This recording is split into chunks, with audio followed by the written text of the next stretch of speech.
पुष्पांजलि मेंसवेयर का एक और प्रतिष्ठान दूल्हा हाउस कंप्लीट और परफेक्ट वेडिंग कलेक्शन की हो गई है ग्रैंड ओपनिंग। शादी ब्याह की खरीदी के लिए चले आइए अब हमारे नए प्रतिष्ठान में, जहां आपको मिलेगा कोट सूट, ब्लेजर, शेरवानी के साथ ब्लैकबेरी कंपनी के किफ़ायती जैकेट और सूट ब्लेजर, मान्यवर कंपनी के ब्रांडेड कुर्ता पाजामा, जैकेट, साफा मोजरी, दुपट्टा, पार्टी वियर, इंडो वेस्टर्न का एक से बढ़कर एक कलेक्शन। हमारा पता है दादाबाड़ी स्कूल के पीछे इतवारी बाजार के पास बालाघाट। संपर्क करें 9425138551।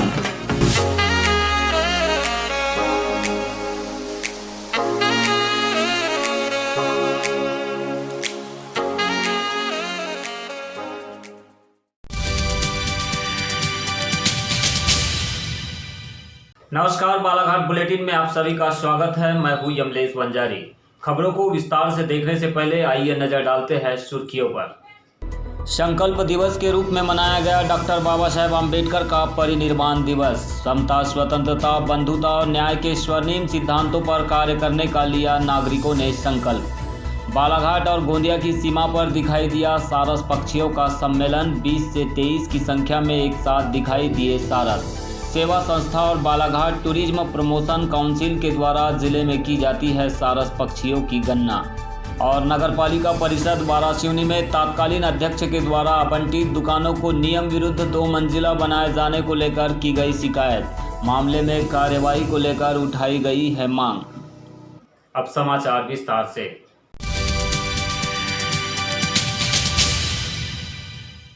भारतीय संविधान के रचयिता डॉक्टर बाबा साहेब अम्बेडकर का महापरिनिर्वाण दिवस रविवार को जिले भर में मनाया गया। इस मौके पर अम्बेडकर अनुयायियों ने नगर के अम्बेडकर चौक पहुंचकर उनकी प्रतिमा पर माल्यार्पण किया और आदरांजलि अर्पित की। वहीं भिक्षु संघ की ओर से उपस्थित नागरिकों को त्रिशरण पंचशील धारण कराया गया।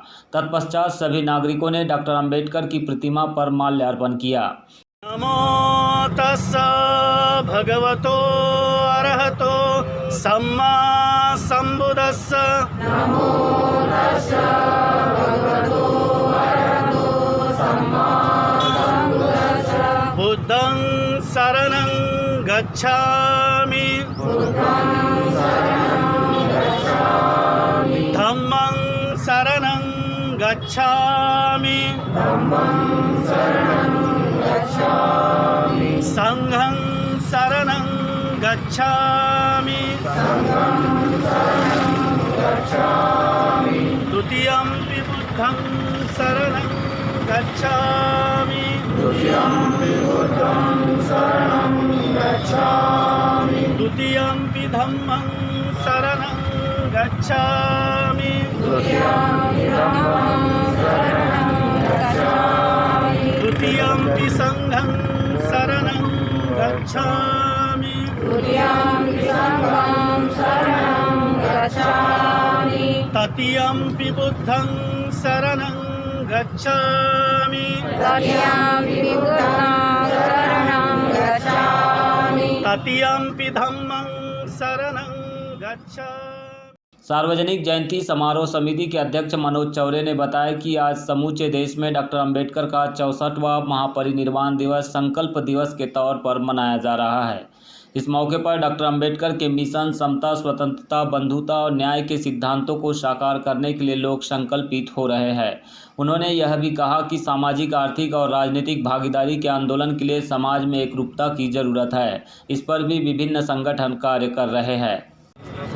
यहाँ पे सार्वजनिक जयंती समारोह समिति द्वारा प्रतिवर्षानुसार इस वर्ष भी 6 दिसंबर को हमारे मसीहा परम पूज्य बोधिसत्व डॉक्टर बाबा साहब अम्बेडकर, जिनका परिनिर्वाण 6 दिसंबर 1956 को हुआ था, तो उसी दिवस के रूप में हम आज यहाँ पे उनके परिनिर्वाण दिवस को संकल्प दिवस के रूप में यहाँ पे हम मना रहे हैं। यहाँ जो कार्यक्रम आयोजित हो रहे हैं, प्रातः सभी लोग 9 बजे यहाँ उपस्थित हुए हैं और सभी ने पूजा वंदना करके माल्यार्पण किया और संकल्प लिया है कि हम बाबा साहब का जो मिशन है इस देश में ही नहीं बल्कि पूरे विश्व में समता, स्वतंत्रता, बंधुत्व और न्याय की स्थापना करना और उसके लिए संघर्ष करना। ये बाबा साहब ने जो हमें मूलभूत सिद्धांत दिए थे, उसके लिए हमने यहाँ पे आज संकल्प लिया है सभी लोगों ने कि हम इस मिशन को पूरा करेंगे और इसके लिए लगातार लगे रहेंगे। कहीं ना कहीं ये देखने में आ रहा है, जिन स्वर्णिम सिद्धांतों की आपने बात की है, राजनीतिक, आर्थिक और सामाजिक रूप से समाज में बिखराव दिखाई दे रहा है और इसमें एकरूपता नहीं दिखाई दे रही है। इस वजह से कहीं ना कहीं लोकतंत्र में अक्षुण्णता बनी हुई है डॉक्टर अम्बेडकर के अनुयायियों में। इसको लेकर आपके क्या विचार है? मैं इसको लेकर थोड़ा पॉजिटिव भी हूँ जी, क्योंकि हम जब इतिहास को देखते हैं तो इतिहास ये बताता है कि हम बहुत ज़्यादा बिखरे हुए थे, हमें शिक्षा का अभाव था। लेकिन शिक्षा हो रही, ठीक है, संगठन अलग अलग बन रहे, लेकिन फिर भी सबका मोटो एक ही है और हम उम्मीद करते हैं कि सभी को एकता में बांधने के लिए कोशिश जारी है और लोग कर रहे हैं कोशिश, विभिन्न संगठन भी, और निश्चित ही एक रूप में, एकता के रूप में वो आएंगे। हम इस क्षेत्र में पॉजिटिव है, लगातार प्रगति की ओर अग्रसर है। आज महापरिनिर्वाण दिवस पर खास करके बालाघाट जिले में जो अम्बेडकर के अनुयायी है, डॉक्टर अम्बेडकर को मानने वाले लोग, उनके लिए क्या कुछ संदेश है एक अध्यक्ष होने के नाते आपका? मेरा यही संदेश है कि हम बाबा साहब द्वारा दी गई 22 प्रतिज्ञाओं का पालन करें और उनके जो हमें जो सिद्धांत है उन पर अटल रहें और किसी भी प्रकार से उसके साथ समझौता न करें और उन सिद्धांतों के आधार पर अपने समाज की, पूरे भारत की प्रगति के लिए।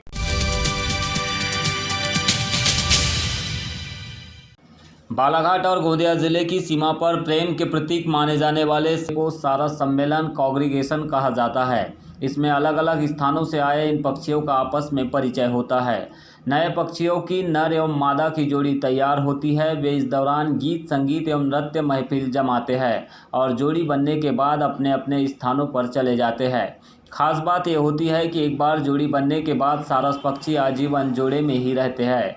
सारस पक्षी का प्रजनन काल जुलाई से सितंबर के दौरान होता है। गोंदिया और बालाघाट ज़िले की बॉर्डर पे ये जो सारस कांग्रीगेशन, जिसे हम सम्मेलन वर्ड भी यूज़ करते हैं, ये कांग्रीगेशन देखने मिला है और ये पिछले 2014 से लेकर अभी 20 तक ये हमें चौथी बार देखने मिल रहा है। इस कांग्रीगेशन में लगभग 24 से 26 सारस एकत्रित आए। ज़्यादातर इन सारसों में सभी युवा हमने देखे, युवा सारस जो पिछले 2-3 साल के अंदर के जो बच्चे हैं वो, और ऐसे सब सारस एकत्रित आकर वो एरिया, नया एरिया वो ढूंढ रहे, देख रहे, अधिवास देख रहे, साथ ही अपना जो साथीदार है, जोड़ीदार, वो यहाँ से चुन के वो अपने अपने एरिया में वापस लौट जाएंगे या नया एरिया बनाएंगे, तलाश करेंगे।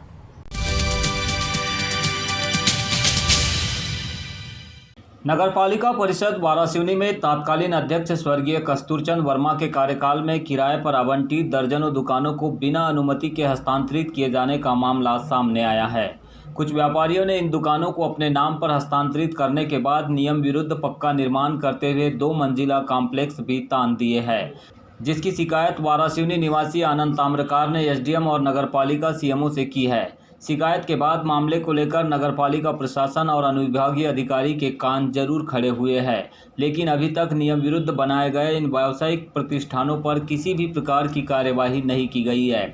इस संबंध में आनंद ताम्रकार ने बालाघाट न्यूज से विस्तृत चर्चा करते हुए नियम विरुद्ध बनाए गए दुकानों पर कार्यवाही किए जाने की मांग की है। इस हादसे की शिकायत किया था नगरपालिका परिषद वारासिवनी के सीएमओ को और प्रशासक को, माननीय जिलाधीश महोदय को, कि वारासिवनी नगर में पूर्व नगरपालिका अध्यक्ष कस्तूरचंद जी वर्मा के कार्यकाल में उन्होंने नगर के कुछ व्यवसायियों को उनके व्यवसाय की सुविधा के लिए दुकानें बनाकर दी थी। वो दुकानें वारासिवनी के गोलीबार चौक में स्थित ब्रांचशाला जो भवन है वहाँ से लेकर अम्बेडकर चौक तक बना के दिया था। वो दुकानें बहुत अल्प किराए पे दी गई थी और उस दुकान का निर्माण, उन दुकानों का निर्माण जो था वो नगरपालिका परिषद के निधि से हुआ था। वो 1 वर्ष के लीज पर दी गई थी, लेकिन कुछ अरसे से उस दुकान पर जो लोग किराएदार थे उन लोगों ने नगरपालिका से अनुमति प्राप्त किए बिना ही उस दुकान को किसी दूसरे को बेच दिया और वो जो मलमा था उसकी भी रफा दफा कर दी और उस पर 2 मंजिला से 3 मंजिला दुकानें बना ली। तो आप क्या चाहते हैं इस पूरे मामले में? नहीं, इस मामले में ये है कि नगर पालिका की परिसंपत्ति का ये दुरुपयोग का आपराधिक प्रकरण। जी। नगर पालिका में जो दुकान लेकर किराएदार हैं उनको मालिकाना हक तो मिला नहीं, वो किराएदार की हैसियत से वहाँ अपना व्यवसाय चला रहे थे। वो किसी भी अन्य व्यक्ति को नगर पालिका की अनुमति के बिना कैसे उसका कब्जा सौंप सकते हैं। लेकिन वाराणसी में ऐसे 50 से ज़्यादा ऐसे दुकानदार हैं जिन्होंने जो पुरानी दुकान थी उसको तोड़कर उसको मलमा उसका अन्यत्र करके और 2 और से 3 मंजिला दुकान बना दी। जबकि नगर पालिका के सीएमओ ने मुझे सूचना का अधिकार के तहत लिख के दिया है कि 1 साल की लीज पर जो लीजधारी है वो पक्का निर्माण नहीं कर सकते आरसीसी स्लैब से। जब आरसीसी स्लैब से निर्माण नहीं कर सकते तो 2 मंजिला इमारतें सीमेंट कंक्रीट का छत बना के कैसे बनाई जा रही है? ये नियमों का सरासर उल्लंघन है। इस संबंध में मैंने नगर पालिका के प्रशासक और एसडीएम वाराणसी को शिकायत की थी। उन्होंने नगर पालिका को पिछले 2 महीने पहले 7 दिन के अंदर जवाब देने को कहा, लेकिन 7 सप्ताह से ज़्यादा हो गए, आज तक नगर पालिका अधिकारी ने इस संबंध में उन्हें कोई जवाब ही नहीं दिया है। इस तरह के गंभीर प्रकरण में हीलावाला किया जा रहा है और अभी भी स्थिति है कि नगर पालिका की जो लीज है उस पर लोग खरीद बिक्री कर रहे हैं। एक दुकान 20-20 लाख रुपए में बिक रही है।